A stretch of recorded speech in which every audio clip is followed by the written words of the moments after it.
think you're gonna be surprised with the new product. Can't wait to see what the reviews are gonna be. Something good is waiting for you. Enjoy it. My name is Jürgen. My name is Jan. My name is Karl. Mun nimi on Arp. Today is the day. The first Gen 2 TS Pro comes off the production line. Solid state battery, donut motor 2.0. Everything this team has spent years building. In one bike, ready to ship. I couldn't be more proud of the people behind this.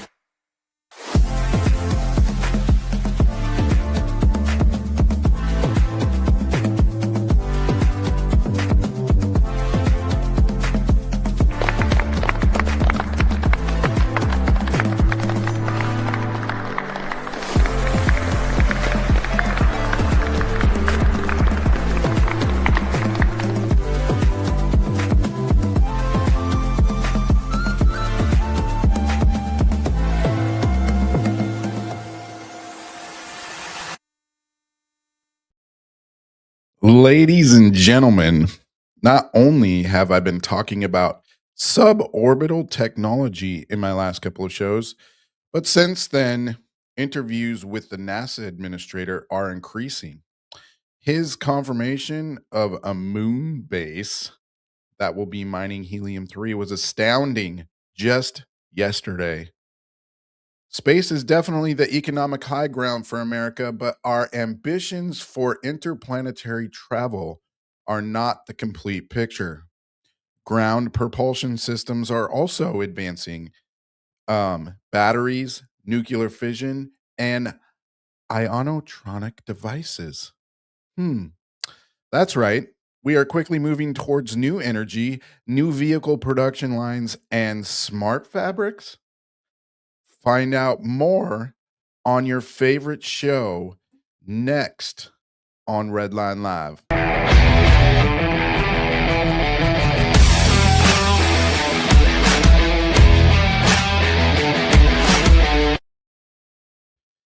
All right, I'm going to try to get through this today. My voice is feeling all right, but I've been kind of under the weather this week and it's been affecting my voice. But ladies and gentlemen, I want to introduce you to, that's the wrong button, my new professional website. A big shout out to Dreams Animation. But here you go. This is the new website at redlineministry.com.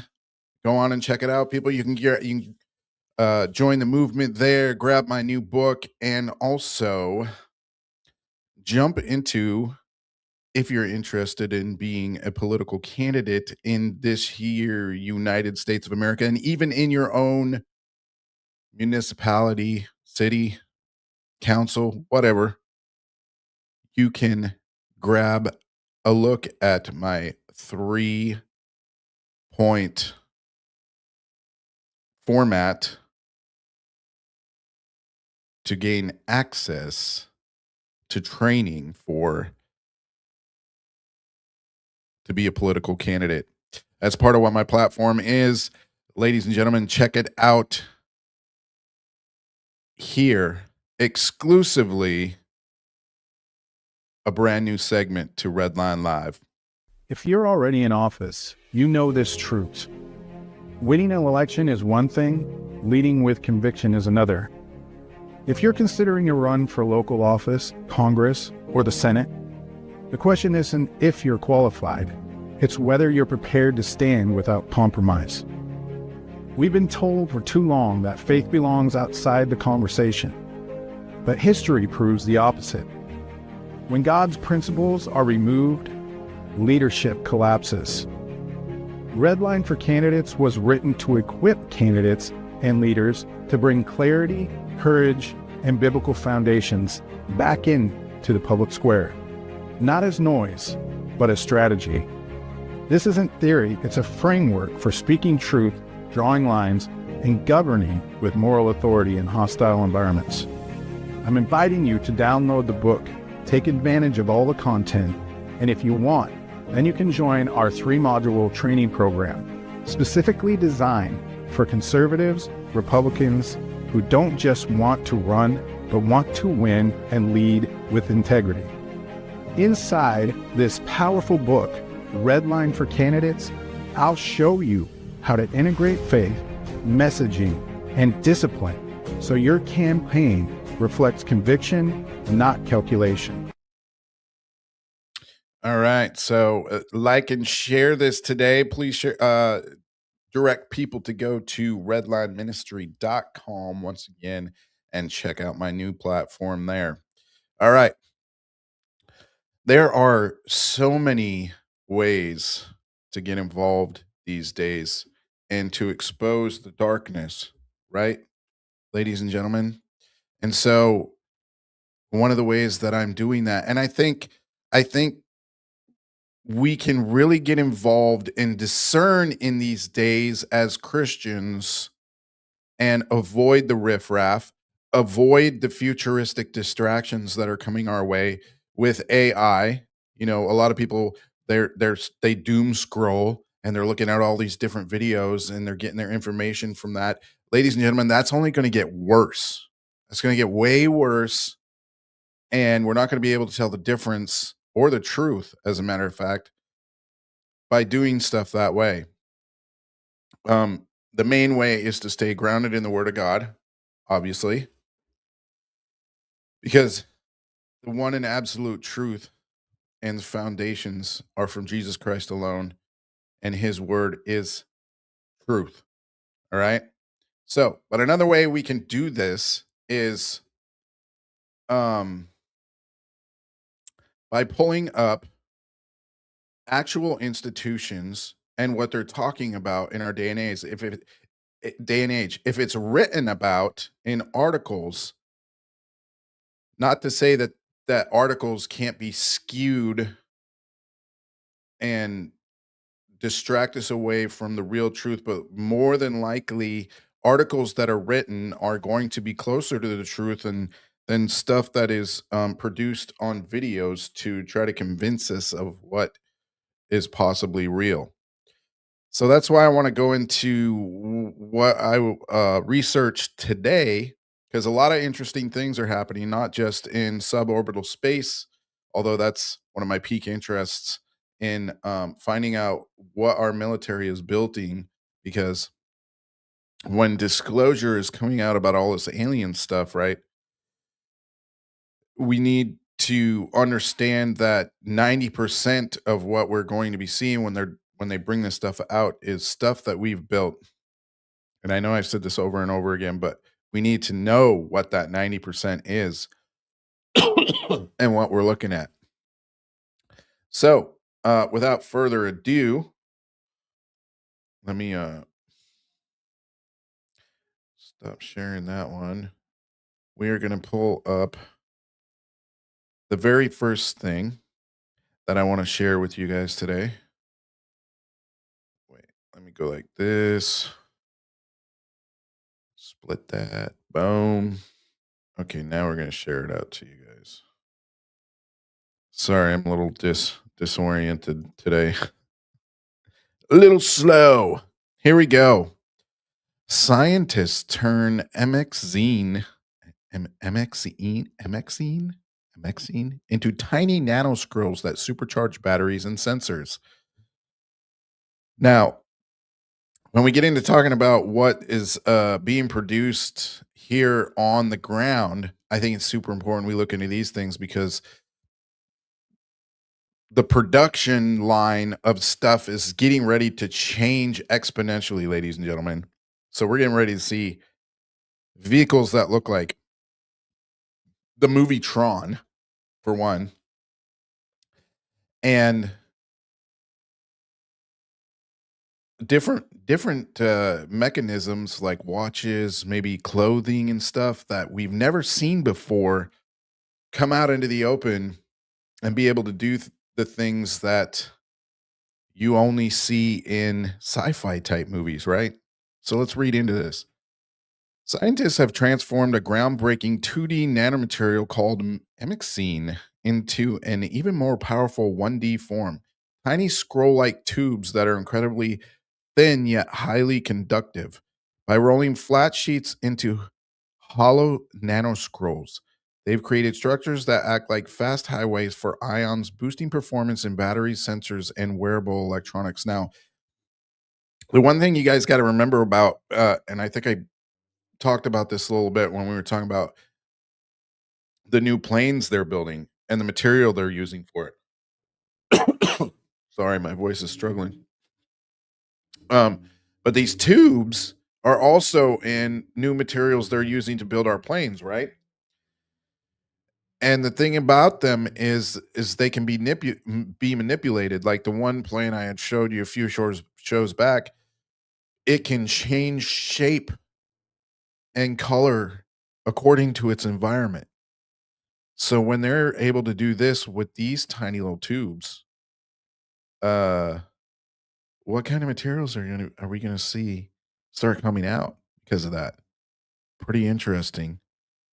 Nearly 15 years after discovering MXenes, a versatile class of two-dimensional conductive nanomaterials, researchers at Drexel University have now developed a way to create a one-dimensional version known as MXene nanoscrolls. These ultra-thin structures, about 100 times thinner than a human hair, are even more conductive than their flat counterparts and can significantly improve technologies such as energy storage devices, biosensors, and wearable electronics, ladies and gentlemen. Sorry. All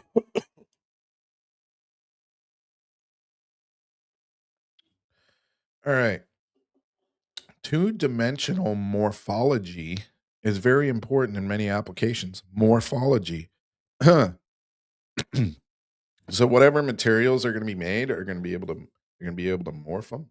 Wow. However, there are applications where 1D morphology is superior. Oh my goodness. I didn't think I was going to struggle this much. Distinguished university and Bach professor in Drexel's College of Engineering, who was the corresponding author of the paper, it's like comparing steel sheets to metal pipes or rebar.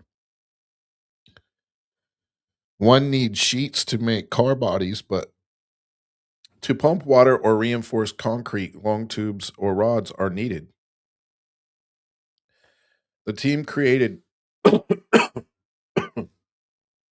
nanoscrolls by rolling flat MXene flakes into tiny tubular structures that are about 10,000 times thinner than water pipe.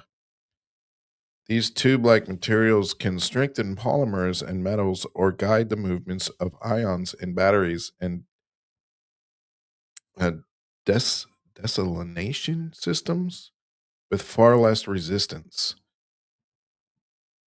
With standard 2D MXenes, the flakes lay flat on top of each other, which creates a confined space and a difficult path for ions or molecules to navigate and move between the layers. By converting 2D nanosheets into 1D scrolls, we prevent these nano confinement effect. The open tubular geometry effectively creates highways for rapid transport, allowing ions to move freely. Oh my goodness. I apologize.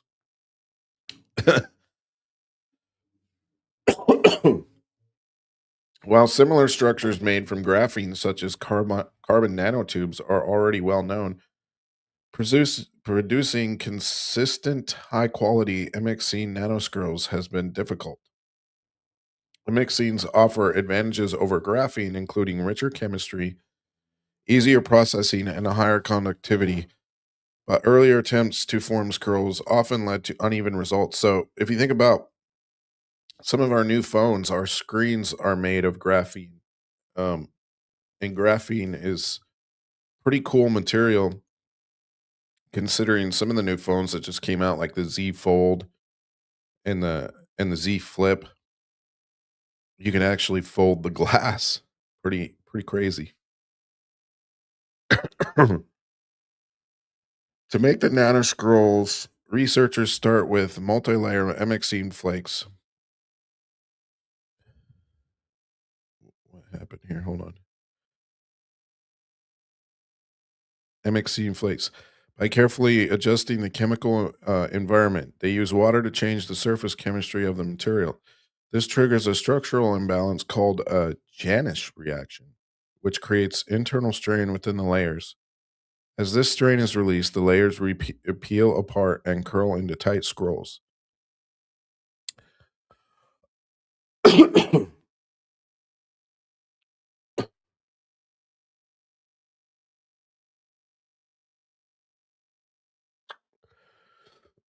The team successfully applied this method to 6 types of MXCs, including 2 forms of titanium carbide as well as niobium carbide. Anyways, we don't have to go through all of that, but I did want to get down to this part here. The researchers also see strong potential for MXC nanoscrews in wearable electronics, also known as ionotronic devices. Ever heard of those, ladies and gentlemen? In these systems, the scrolls could both reinforce materials and improve conductivity. Their rigid structure allows them to anchor within soft polymers, adding strength while maintaining a reliable conductive network. This combination could lead to stretchable materials that continue to function even under repeated bending and movement. Oh my goodness. This is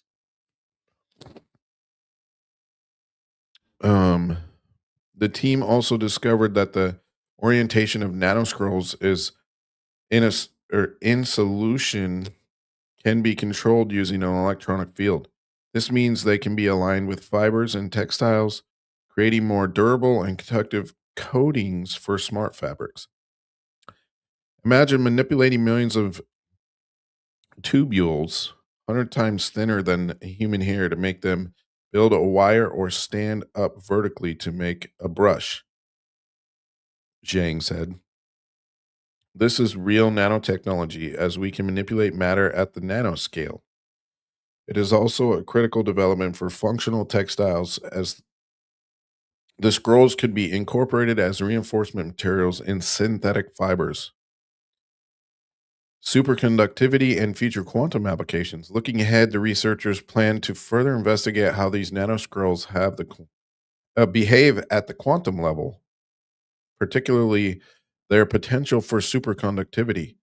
Until now, superconductivity in the class of MXCs was limited to pressed pellets of particles and powders, having never been realized in solution processed films with mechanical flexibility. Gogotsi said. By using niobium carbide scrolls, we observed the change of the material enough to enable superconductivity in freestanding macroscopic films for the first time. The scrolling process introduces specific lattice strain and curvature that are absent in flat sheets. While the exact physical mechanism is still being explored, we hypothesize that this strain, combined with the continuous 1D structure, stabilizes the superconducting state. As interest in quantum materials grows, nanomaterials like MXCs are gaining attention for their ability to improve computing power and data storage. This work marks an important step by turning MXC superconductivity into a more practical and usable property. Using the methods described in this paper, we can now process superconductivity MXCs into flexible films, coatings, or wires at room temperature for potential conducting interconnectors and quantum sensors. We expect many other interesting phenomena caused by scrolling and are going to study them. Whoa. So I I know that was very tedious, not only because of my voice, but because of the words they use there, and we're not familiar with those. But um, just to even comprehend where they could go with this type of thing, knowing where we've already been with the materials that we have, right?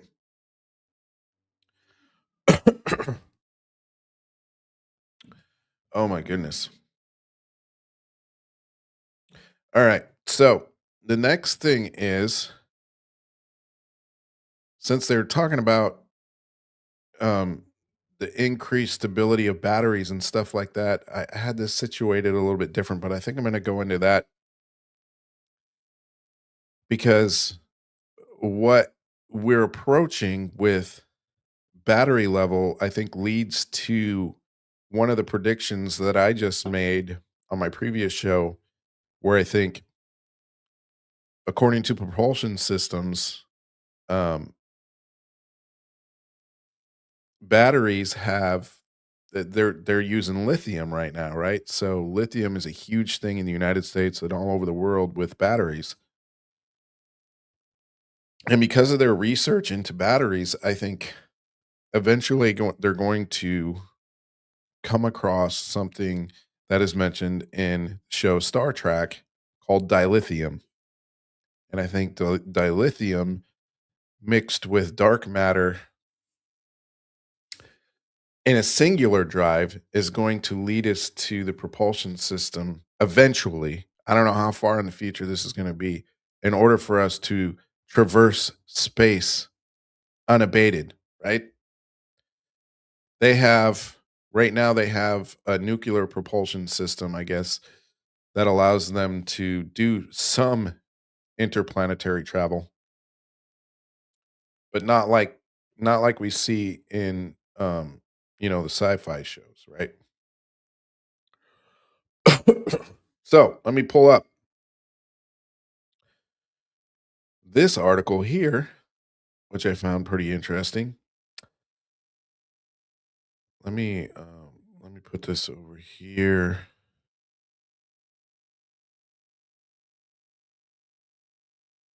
Um, wait, let me.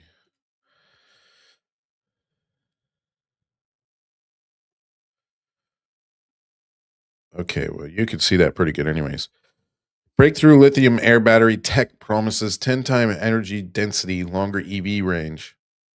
So I thought this was interesting. I don't like EVs in particular. I'm still your regular combustion engine type of guy, but this is pretty crazy right here. Scientists have developed a new catalyst technology that could significantly improve the performance and lifespan of lithium air batteries. The breakthrough focuses on tungsten diselenide, or WSE2, E squared, whatever you want to say. A two-dimensional material whose surface was previously only partially active in chemical reactions. The method has led to improved capacity, faster charge discharge performance, and longer lasting stability, significantly enhancing overall efficiency and durability of lithium oxygen batteries. The team highlights that the findings could advance next generation energy storage technologies.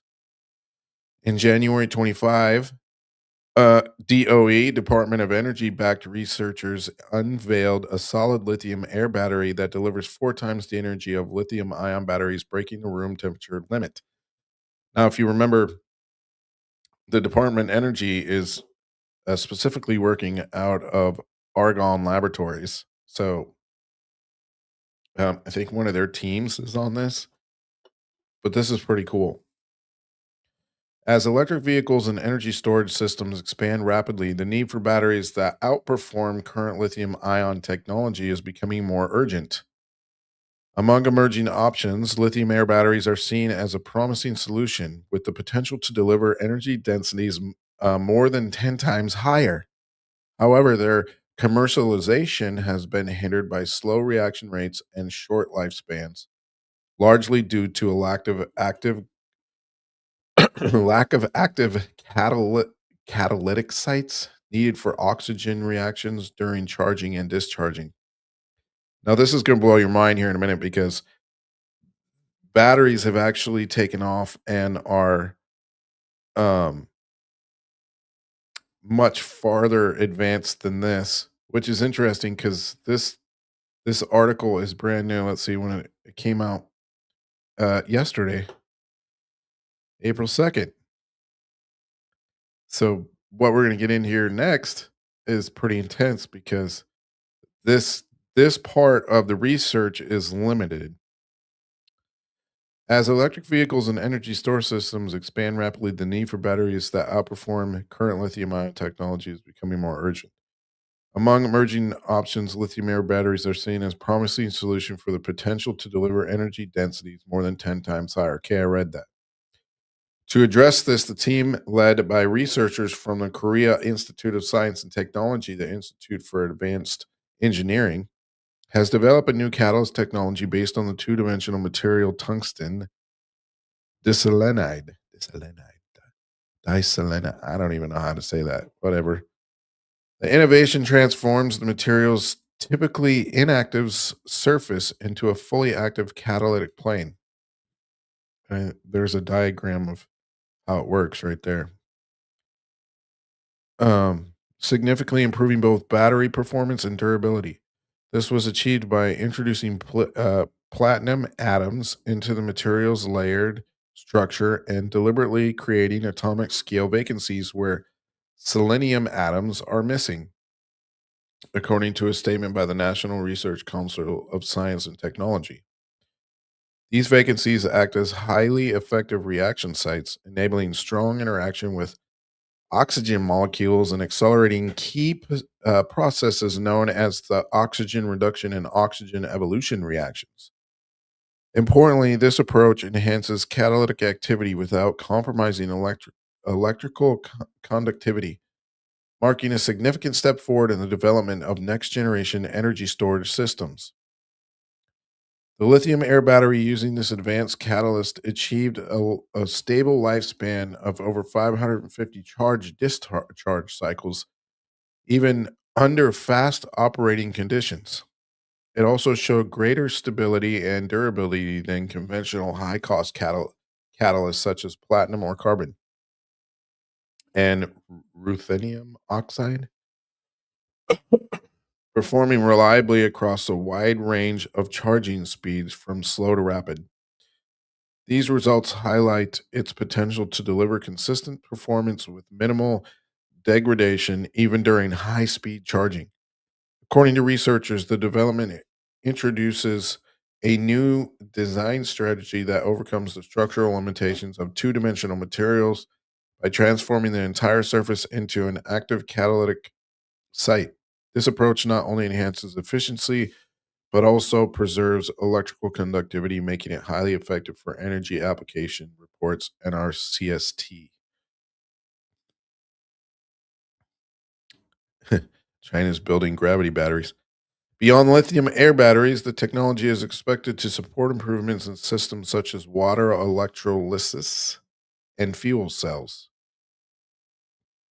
This is going to be important here in a second because we're also going to go into something here that I think this is going to help with, where high performance catalysts are essential. The advancement also opens opportunities for reducing costs while increasing overall performance.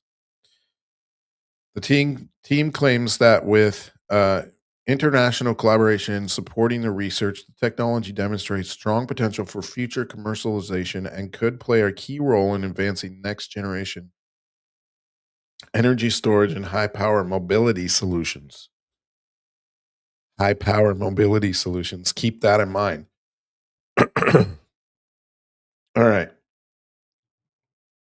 So, oh my goodness, my voice is just killing me.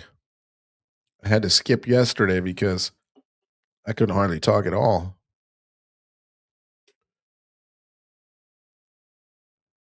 So, with that said, let's go into this next part here because this is how far our battery research has gone. So, we went from the lithium air battery there and its expansion of how good it's gotten to this, ladies and gentlemen. And you saw the opening video there with the Verge motorcycle. Not only is this a product of a company called Donut Lab that has created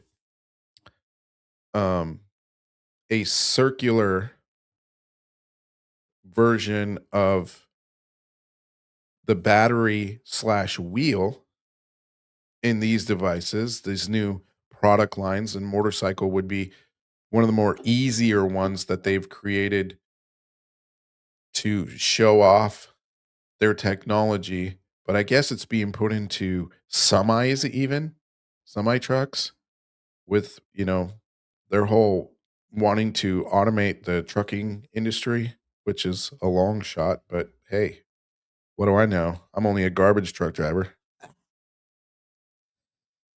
Um, but yeah, Donut Lab, if you've heard of them, they've created some crazy stuff. Let's check this out.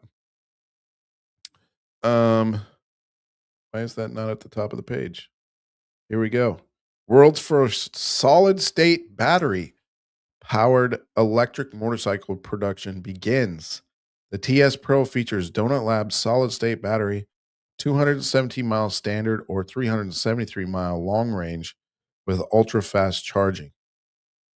Now, you saw that opening video, but this shows another type of battery that they've been able to produce well beyond this lithium-air one.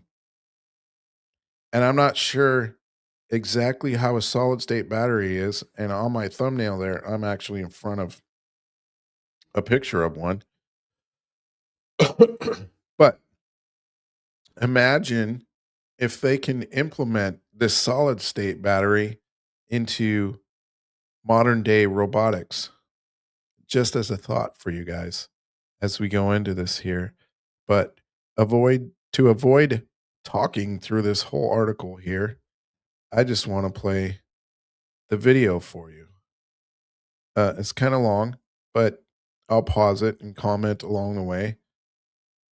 But this will give you a good idea of what they've created here at Donut Lab. Hi, I'm Marco, co-founder and CEO of Donut Lab. At Donut Lab, we wake up every day with one obsession: make electric vehicles so good that combustion becomes irrelevant. Not just greener or almost as good. And by the way, electric will never be as good as combustion engines. Just saying. But he's a dreamer. Let's hear him out.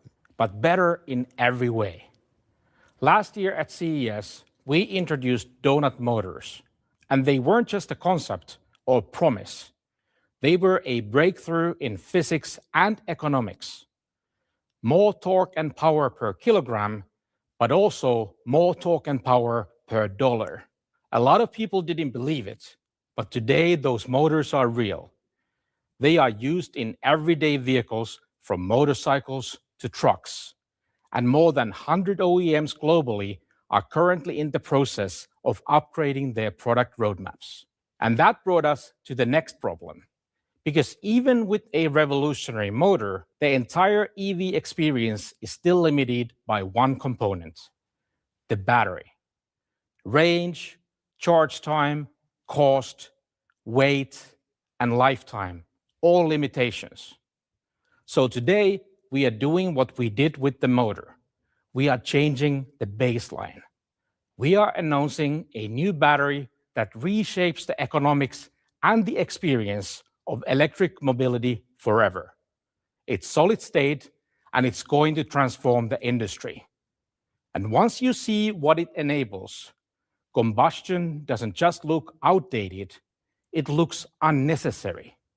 Before we show you the battery, we want to show you something else. What happened after we revealed Donut Motors in 2025? Let's watch a short film with some of our early partners building exciting products with Donut Motors.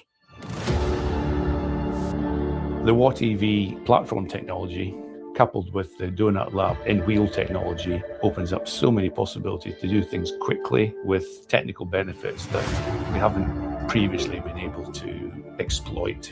It's a really exciting future working together with Donut Lab. So from my understanding, the battery itself is built into the wheel. Pretty cool technology. and it gives that futuristic concept look, especially when you look at things like their motorcycle. Awesome.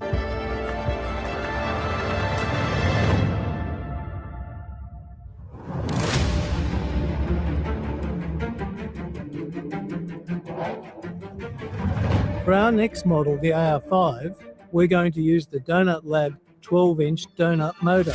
As well as being light in weight, it has a hollow core, and that allows us to have the load path going straight through the center of the motor. This is very efficient structurally and simplifies our design. So that looked like they were utilizing it in crane operations. Interesting.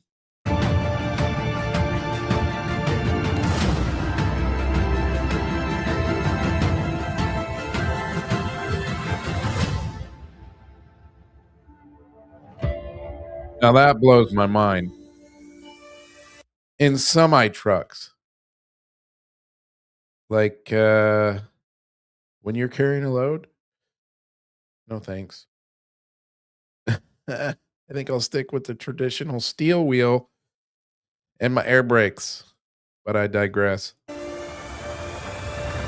The Speedster has four 17-inch Donut Lab motors, one in each corner. They're super lightweight, very dense in power. It creates extra space for us to do interesting things with the architecture. So having that extra power, having those lightweight motors in the wheel, and having that ability to really tune the dynamics in a way that people haven't experienced before is going to be really interesting, and we're excited to have people try the car.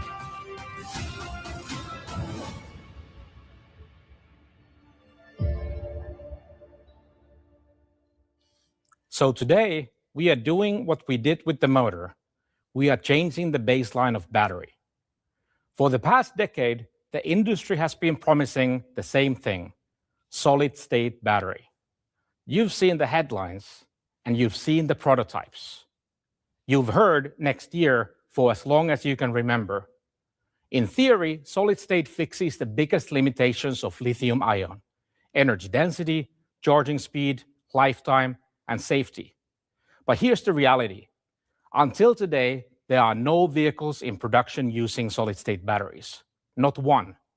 Not at scale, and not shipping to customers. And it's not because people are not trying. It's because every solid-state battery that's been coming soon comes with compromises. Some promise high energy density, but they cannot charge fast. Others promise fast charging, but cycle life falls apart. And some promise to improve safety, but the costs are ridiculous. See, so I think this is going to be huge in robotics, because if you were paying attention to any of the humanoid robots that they're coming out with, some of them can go to their charging station and change out the batteries themselves, right? But with a solid state battery and the amount of energy storage it can hold, there will be less of a change out for these humanoid robots. I think that's going to be huge, and we're going to start seeing them being implemented into robotics here very soon. And like you said, we didn't even have one solid state vehicle in production, and now they have the world's first. Pretty crazy. Some of them can even be built today, but only in limited formats, limited volumes, and limited use cases. So you don't get a breakthrough. You get a new trade-off. And trade-offs are exactly what keep EVs from becoming obviously better than combustion. To make combustion irrelevant, electric has to be better in every way that matters. So we ask a different question. Can we build an all-solid-state battery pack with no compromises that can actually go into production vehicles? Well, first of all, combustion is never going to become irrelevant. Not in America, anyways, because I could tell you for sure that a lot of Americans like the combustion engine, and we can get some pretty amazing results just from our own combustion engine. So you're going to have to show off some stuff to get anybody, if not only a specific group of people, to believe what you're saying here, sir. That's the challenge, and today we are ready to answer it.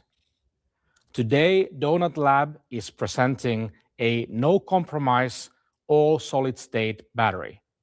Not hybrid, not semi-solid, and not solid-state-ish, but all solid-state. Engineered as a complete battery system, pack, electronics, thermal, and safety, and built to scale. And it does something no one else has done. It's the world's only solid-state battery pack that combines all of the features that the industry has been forced to trade against each other. Ultra-high energy density, the fastest charging time, practically unlimited cycles, extreme safety, and lower price than lithium-ion. And not for one premium car or a niche application, but for every use case where batteries are used, from two-wheelers to cars, to drones, to robotics, and to grid storage. And there's one more part, Here we go. because performance alone isn't the full story anymore. The battery is also 100% green, made from materials that are found everywhere, not rare materials, and not geopolitically constrained materials, which in today's world is more important than ever before. Now, I know that's a lot to take in, because if you followed solid-state announcements from the big players, you have already seen the pattern. Amazing specs tied to timelines like 2030 and beyond. And when you compare what's being promised for the next decade, the truth is, Donut Battery surpasses what most of the industry is still planning to deliver years from now. So the obvious question is, are we shipping this in 2029 or 2030? No. These batteries are available today. Not just available for OEMs to look at in the lab, and not just available to prototype with, but available for real production. In fact, today we are making history because Donut Battery is the world's first solid-state battery in production vehicles shipping to customers. And to tell you more about the first vehicle in the world enabled by a true solid-state battery pack, I'd like to welcome Spencer from Verge Motorcycles. So I'm interested to see how long, since this has a increased energy storage capacity, how long it will actually hold a charge in a different range of devices, because this is pretty cool.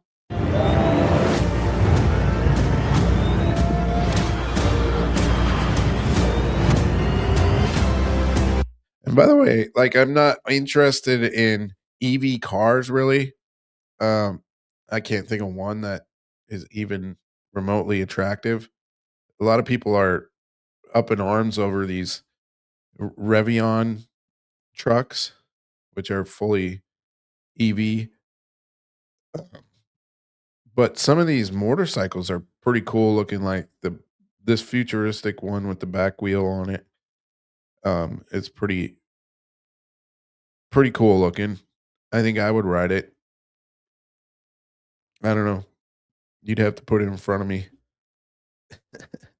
All right, let's check it out.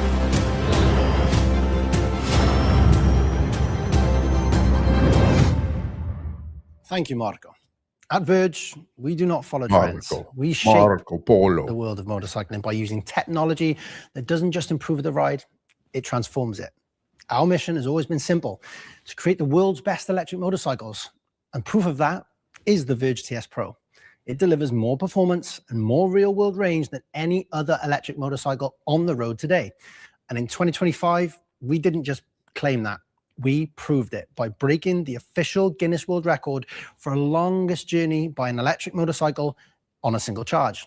350 kilometers real-world riding, Book a one world charge. record. Wow. Then, just a few months ago at EICMA 2025, we revealed the next generation of the Verge TS Pro. More than 100 improvements, some small, but some truly category-defining. Take our new motor, 50% lighter while delivering the same uncompromising level of performance, 1,000 Newton meters. A new double display Verge dashboard, transforming the cockpit experience for all of our riders. Everything sharper, everything smarter, everything more refined.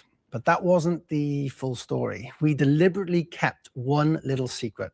Well, I wouldn't call it a little secret, more of a history-defining one, because as of today, the Verge TS Pro is officially the world's first production vehicle powered by a solid-state battery from Donut Lab. Let that sink in for a moment. All Verge TS Pro motorcycles will be delivered with a solid-state battery pack. A motorcycle that already redefined its category has now taken the biggest leap forward for electric mobility and what it's been waiting for. The world-famous 35-minute charge time is now under 10 minutes. Yes, under 10 minutes. In fact, we found ourselves designing a slower charging speed so riders can plug in and actually have time to drink a latte and enjoy it instead of downing an espresso and rushing back to their bike. And that 350-kilometer real-world range, that proudly stays a staple on the TS Pro. But if 350 kilometers is not enough for you, then we have another announcement to make. A new long-range variant delivering up to 600 kilometers of real-world range. Yes, that's nearly double the range that broke the world record. I guess we can truly say goodbye to range anxiety. And there's another breakthrough that matters just as much as charging speed and the range. These batteries are designed to last the lifetime of the vehicle. No need to baby the battery. No need to worry about charging too fast, too often.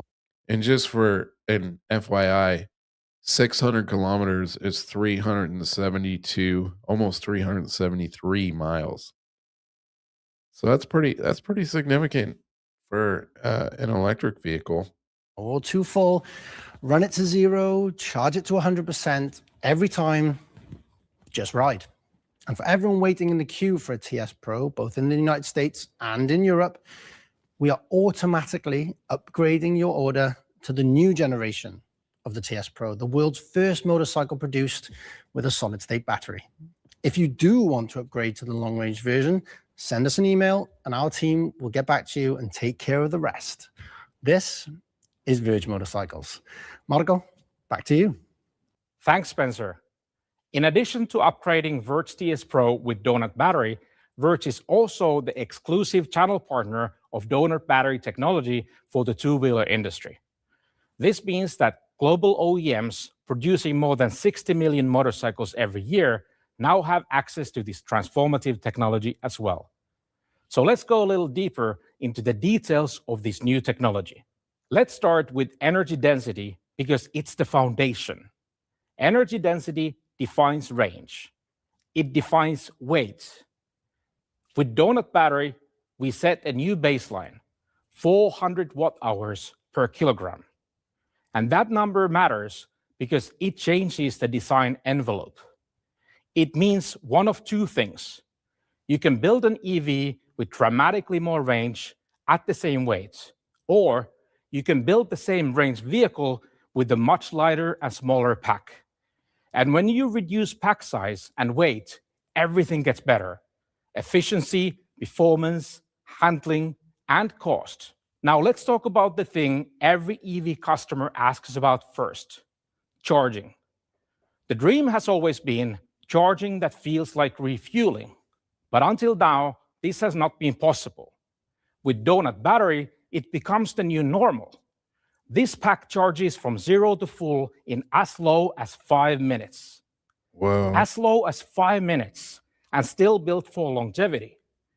Because the real breakthrough is fast charging you can do every single day for years without the battery wearing out.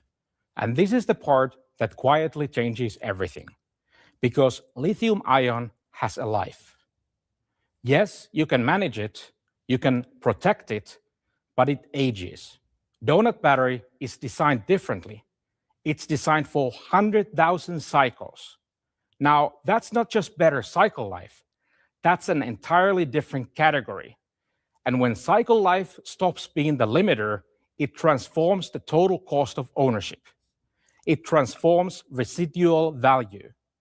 It transforms fleets, logistics, and grid storage economics because the battery is no longer the constraint. Now, here's a limitation almost everybody lives with, whether they talk about it or not. Most batteries come with an asterisk. They perform well until temperatures swing. Cold weather steals usable energy, and heat brings performance loss and faster degradation. And if you build vehicles for the real world, that matters, because the real world is not a lab. It's winter mornings, it's desert highways, it's heavy loads, and it's hard-duty cycles. So we engineered Donut Battery to remove that asterisk. And at minus 30 degrees Celsius, Donut Battery retains over 99% of its capacity. And if you push in the opposite direction, heating the cells beyond 100 degrees Celsius, that's 200 Fahrenheit, the result stays the same, over 99% capacity retention. Interesting. This is incredible. From deep freeze to extreme heat, the performance of Donut Battery stays virtually untouched, delivering consistent power and consistent range across extreme climates and demanding use cases. Now, compare that to traditional lithium-ion. At a 60 to 80 degrees Celsius, the risk of thermal runaway rises dramatically. Cells can become unstable and ignite, which brings us to the next important aspect: safety. Everyone in the industry knows the truth. When things go wrong with lithium-ion, they can go very wrong. Yeah, they explode. Donut Battery, on the other hand, is designed so that when it's damaged, it won't ignite and burst into flames. And that removes one of the biggest risks historically associated with EVs and any large battery systems. For OEMs, this means something very concrete: safer products and lower risk of recalls. And safety isn't just about passing a test. It's about building trust in customers, in regulators, in insurers, and in the people who put these batteries into the world at scale. I know this is a really long video, but and we got about let's see, about 6 minutes left. But this is really important to understand how these advancements are coming out and how they work, because the technology, and I keep telling people this, we're in the age of quantum computing, and this is one of the things we have to take into consideration, because all of the ideas that we've had in the past, because this, a lot of this stuff isn't new ideas, it's just stuff that we did not have the capability of doing, and now with quantum computing we do. So we're going to be seeing this stuff come out and increasingly changing, and honestly exponentially changing over the next decade because of quantum computing and AI and artificial intelligence. They're going to improve all of these situations, and we're going to see new materials, new products, which makes it very, very interesting. Now, the question everybody asks next is, okay, but what does it cost? Because if it's amazing but expensive, it stays niche. And niche doesn't make combustion irrelevant. So we made a decision early. This cannot be a luxury technology. It has to be lower priced than lithium-ion. Not someday, and not as a future promise, but structurally and from day one. Lower cost at the pack level and lower complexity, and a path designed for mass adaptation. Because price isn't just affordability, price determines how fast the world transitions. Now, there's another reason this matters. because most battery announcements are designed for one narrow segment, one format, one platform, one application. But the world doesn't run on one segment. Batteries now power everything. So we built Donut Battery to be platform technology, not not just high-end automotive or concept vehicles, but everywhere batteries are used. Two-wheelers, passenger vehicles, fleets, drones, robotics, marine, and even stationary storage. But then I question, how long is it going to be before batteries become irrelevant? Because when you look at that first article that I put up, and they're making more complex energy storage down to the nanoscale, how long is it before? And even Elon Musk was talking about how the future cell phones are going to go bye-bye, right? Because we'll have the type of devices, if you think about let's say what's that movie with Tom Cruise in it, Minority Report, where the computer screen, he just pulls it up and it's on his glasses in front of him, and he can manipulate it with the glove on his hand and everything, because this technology is in the fabric, just like I read you, right? So how long is it going to be before actually solid state batteries become irrelevant, for that fact of the matter? Pretty interesting to think about, which is why I'm presenting this to you today. It's growing really fast. We heard from Spencer how Verge is bringing Donut Battery to the two-wheeler world. So the next question is obvious. What about automotive? How long until we see Donut Battery in cars? And the answer is not long. Because at Donut Lab, we're not building a battery for one vehicle. We are building a battery platform designed to fit into many vehicle programs across many OEMs. And to accelerate that, we are already integrating Donut Battery into real automotive architectures with our partners. One of the first is Watt Electric. Together, we've been developing. So they got Watt Electric. I wonder if Elon will pick this up and put it into Tesla. That'll be interesting. A lightweight electric skateboard platform, a modular foundation that can support a wide range of vehicle types on a shared underlying architecture. We already announced that this new platform uses the latest Donut motors, and today we are announcing the next step. This platform also comes with Donut Battery built in. OEMs can now fast track to build vehicles that were not even realistic before today, because the biggest constraints have finally now been removed. And the best part is, this skateboard platform is available to OEMs today. So if you're building a car that needs to redefine its category, this may be the fastest way to get there. And that's the new vehicle skateboard platform with Donut motors, Donut OS, and the Donut Battery. This is part of a broader rollout. Donut Lab technology integrated through multiple partners into multiple vehicle platforms across multiple categories. For example, heavy transport. A few months ago, I'll tell you what, this guy has a niche market as of right now. They're going to make a lot of money with the amount of different platforms they can introduce this solid state battery to. Pretty crazy. I wonder if they're here in the United States, or if I'll have to look that up. Donut Lab is somewhere else, but this is some really, really good technology. Ago, we announced Kova Power, a joint venture with Ahola Group, to bring electrified smart trailers to ground transportation. Kova Power trailers are powered by Donut Lab's compact and lightweight C motor family, and they make it possible to electrify existing trailers in just a few hours. And the impact is massive, up to 54% savings in. According to what I just looked up, Donut Lab is based in Helsinki, Finland. A separate company, Donut Lab, for mobile gaming, has offices in Los Angeles, California. I don't know that they're mobile game. Yeah, The mobile gaming one is not the battery technology. So this company is out of Finland. Diesel consumption and up to 40% lower total energy costs.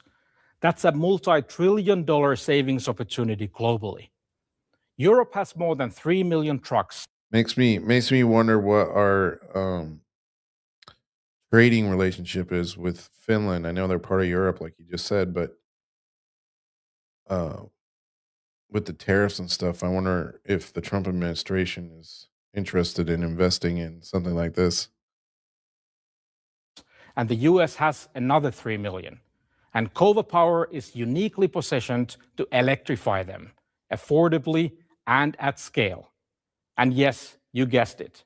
Starting today, Kova Power smart trailers are also equipped with the new Donut solid-state battery, which brings us to the final piece.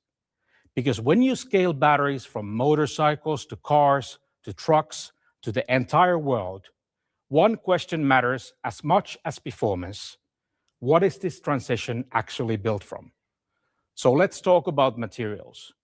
Because if battery materials are scarce, it matters as much as performance. Because when you scale batteries from motorcycles to cars to trucks to the entire world, one question matters as much as performance. What is this transition actually built from? To cars, also equipped with them affordably. Has more than 3 million trucks, and the US has another 3 million. And Kova Power is uniquely positioned to electrify them affordably trucks. And at The scale. US has And yes, 3 million. You guessed it. Starting today, I didn't Kova even know Power we were smart that far. trailers are also equipped with the new Donut solid-state battery, which brings us to the final piece. Because when you scale batteries from motorcycles to cars to trucks to the entire world, one question matters as much as performance. What is this transition actually built from? So let's talk about materials. Because if battery materials are scarce or controlled by a few places, this transition slows down and the world stays stuck with combustion longer. And that's why Donut Battery is built from globally abundant materials. Materials you can source close to where you build and close to where you use. It makes batteries scalable, resilient. And knowing Trump, he'll probably have these guys build a if he's interested in trade with this product, he'll probably have these guys build a factory here in the United States. Don't doubt it. And it makes it possible to build these batteries in Europe or in the US with materials that are sourced locally, which in today's complex world is a huge benefit. Yeah, so if we have the resource materials to make it here in the US, I can almost bet you that's what's going to happen. Put it all together, this is what today is really about. We are not announcing a battery that's a little better. We are announcing a battery that removes the reasons people keep hesitating. Range stops being the concern. Charging stops being the concern. Degradation stops being the concern. And temperature stops being the concern. Safety, cost, and the supply chain stop being concerns. And when those concerns disappear, combustion doesn't have an argument left.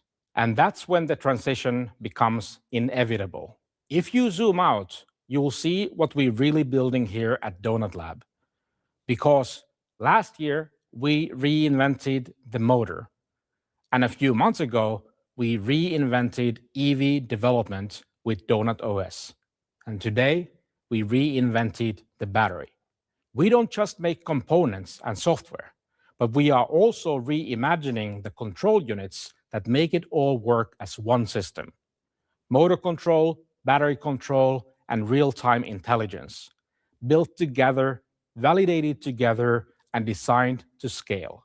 Because the future doesn't need another part. It needs a vertically integrated technology platform that helps reimagine what's possible. Well, I kind of disagree with him there on some levels. Because with combustion engines, for one, a lot of, especially a lot of foreign made like Toyota and Honda and stuff, you can get, I don't know, like 300,000 miles out of that motor, right?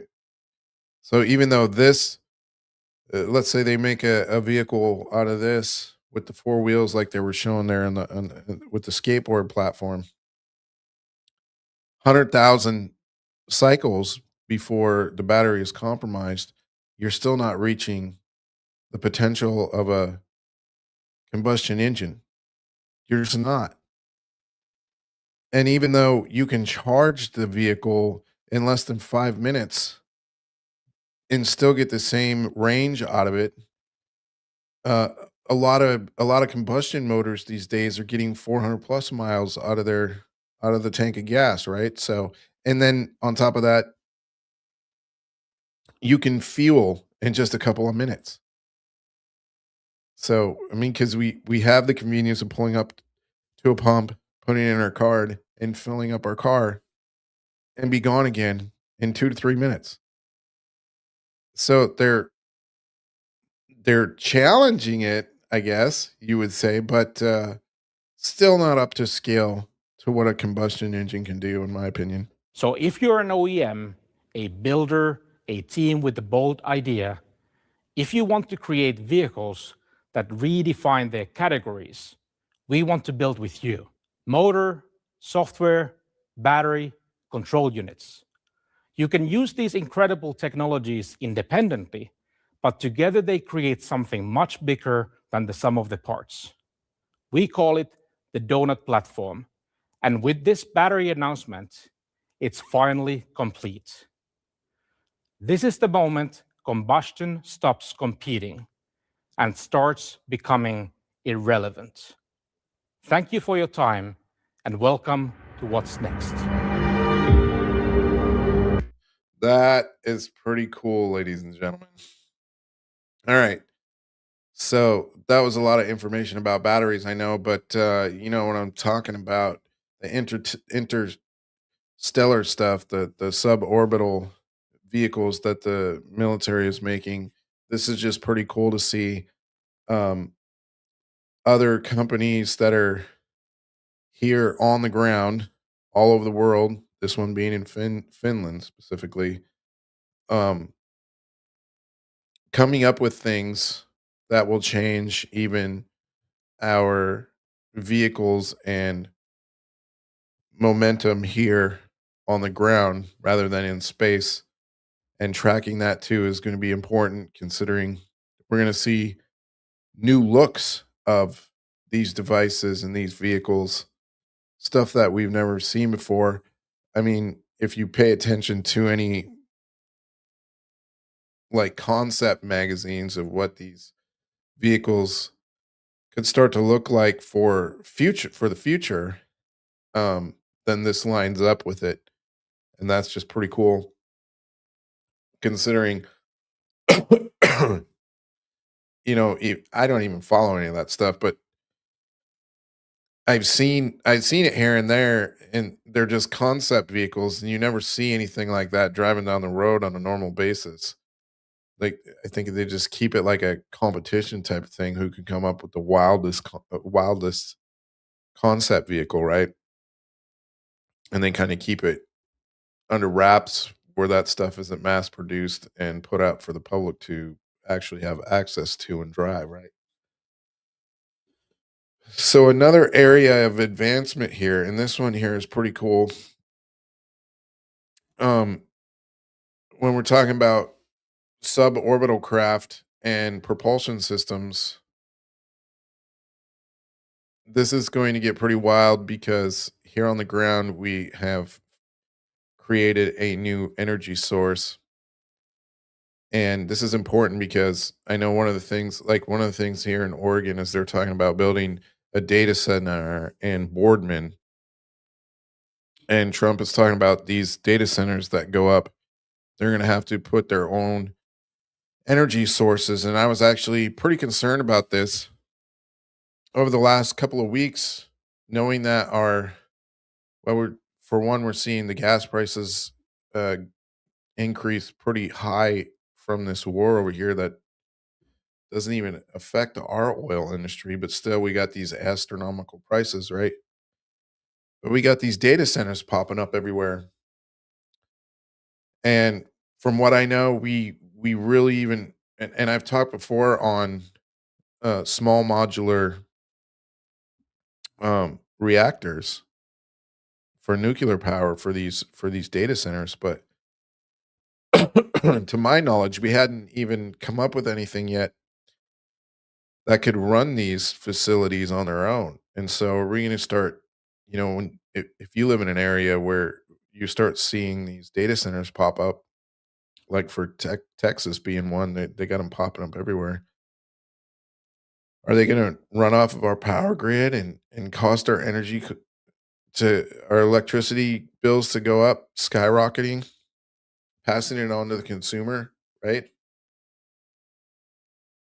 It's just crazy to think about. Um, I, for one, I have a place where the furnace is ancient, so it's 1988, still the original furnace in my home, and I've been trying to get it updated. But just to think along the terms of that and the energy, my energy costs for electricity just because of that old furnace are pretty high.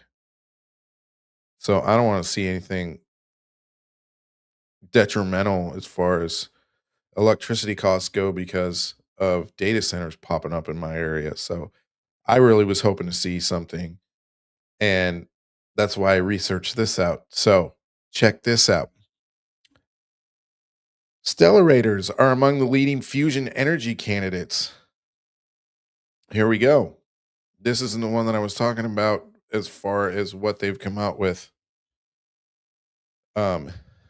to bring into fruition small nuclear reactors, but this was pretty interesting here.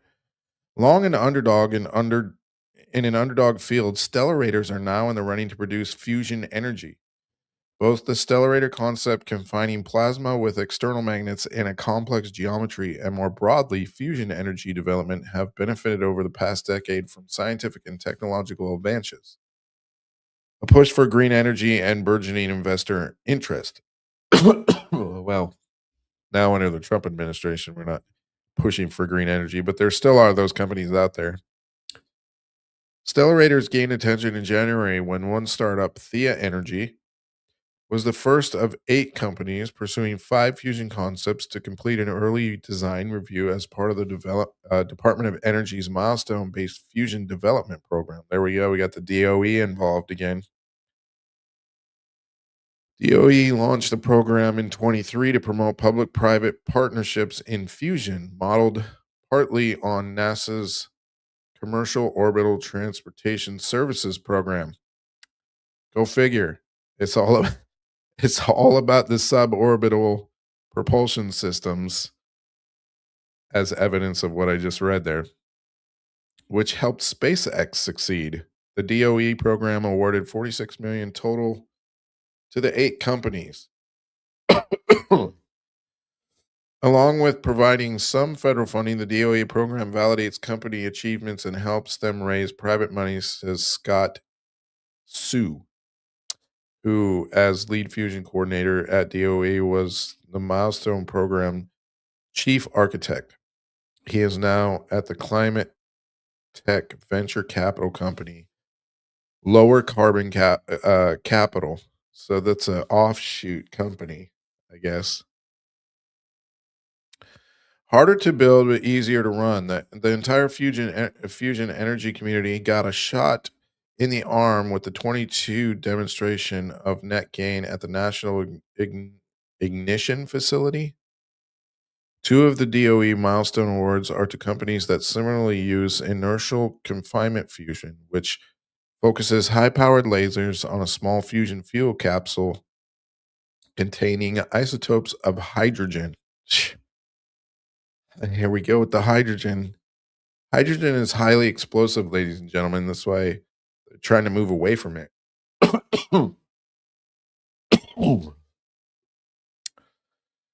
Crazy, they're going with that. Among the milestones milestone awardees, two companies each are going to are going the magnetic confinement routes of tokamaks and of stellarators. The other stellarator participant is Type 1 Energy.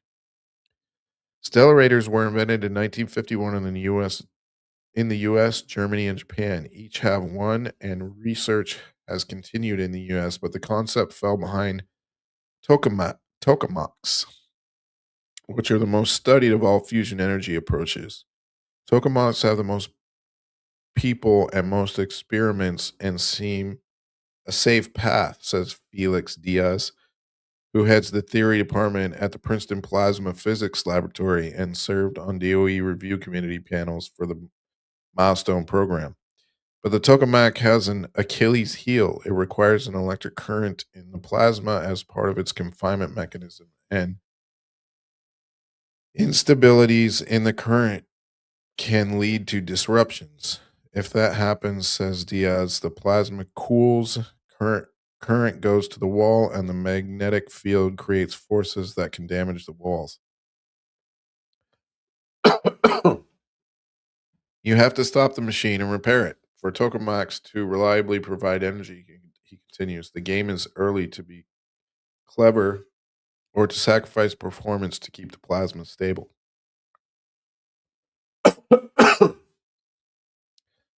Stellarators, in contrast, have complicated geometries, but the plasma is sustained entirely by the externally applied magnetic field and is stable. They are harder to build but easier to run than tokamaks. The stellarator is still more than an order of magnitude behind the tokamak in terms of pure plasma performance, says Shu. But he adds, all things being equal, the net electrical power to the grid will be higher for a stellarator. And so you can see kind of their concept here. So this is pretty cool as far as advancements in fusion energy, because I think it's pretty important that we reach this soon in order to build these small modular reactors for these data centers, right? So this caught my attention when I was researching for this type of product to be brought to our data centers. And here we go. U.S. firm making thorium-fueled nuclear reactors to file for NRC license under new regulations. So there's a picture of a small nuclear reactor that they're actually now producing for these data centers using thorium. Is thorium a material that you guys have ever heard of? I've never heard of it, but apparently we have it in abundance. US-based hybrid nuclear reactor company Ampera will file for a license for its microreactors under new regulations finalized by the NRC, the company said. The new regulation is expected to help companies expedite licensing their technologies.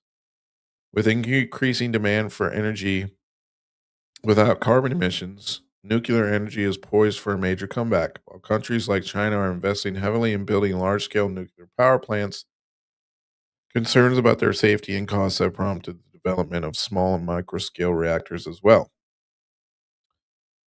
Multiple startups in the U.S. are developing small and micro-scale reactors that can be produced at scale in a factory and then transported to the installation site.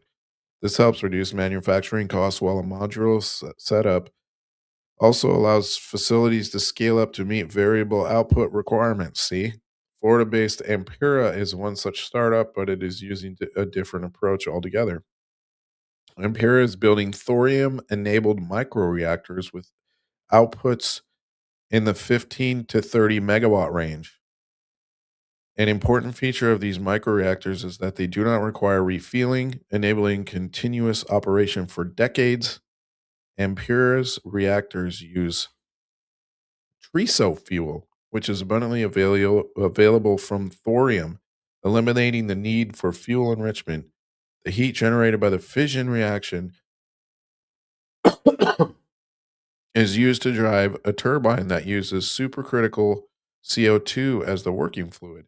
This is designed to allow water-free operation and low energy costs. Oh, so even the beginning article that I read, you guys, with the emic scenes, um, which allow for better water flow, it looks like even these reactors don't even require water. So that would be awesome, considering a lot of the technology around these small nuclear reactors require not, not just for the reactors themselves, but also the data centers to cool the CPUs in the place require a ton of water, which is why they build them, next to rivers and stuff like that. They're drying up all the water.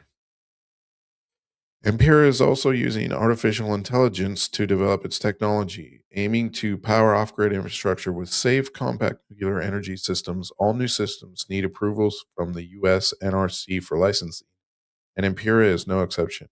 However, it is taking a different route to licensing for updates issued by the NRC this February. Let's see. I don't want to read all this because my voice is going crazy. The purpose of the new regulation is to streamline and expedite advanced reactor technologies by moving away from prospective norms toward risk and performance-based approaches.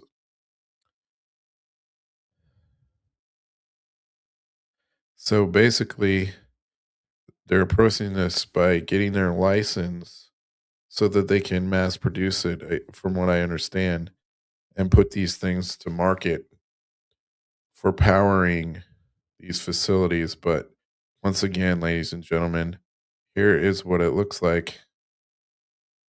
Those look pretty neat. And hopefully with the thorium, and from what I understand, that's what I was going to read in here. So thorium itself is a silver metal. I don't know if it's silver itself, but if it is, then it's going to really increase the cost of silver and the demand for silver. I can't remember where I read that. Anyways, they find it in the ground. But it's not a fuel that I've ever heard of before. I just thought it was interesting. Triso fuel. Available from thorium. Interesting. So I'm going to wrap this up because my voice is killing me. I appreciate you guys putting up with me today because I've had a lot of coffee and it's very hard to talk, which is why I went through that whole video with you about the battery, because that was pretty interesting in and of itself. But here we go, ladies and gentlemen. The new technology coming to us at us on the ground here in the United States and all over the world. New advancements that are going to be coming out that we're not used to seeing. And like I said at the beginning of this, discerning between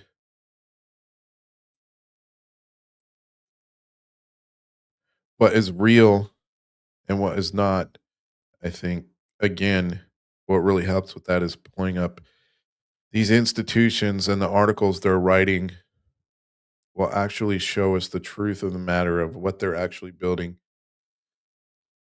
and what we're going to see as they unfold and get revealed, rather than relying on video evidence and sightings and let people's imaginations run wild, because that's where we draw the red line in our life, the red line in our minds, and the red line against this world system drop a bunch of stuff in the chat, cause some arguments, you know, whatever. This was kind of a low-grade show. I'm sorry that I'm sick today, but we'll bump it up when I get better. Thank you for joining me, and we'll see you next time on Redline Live.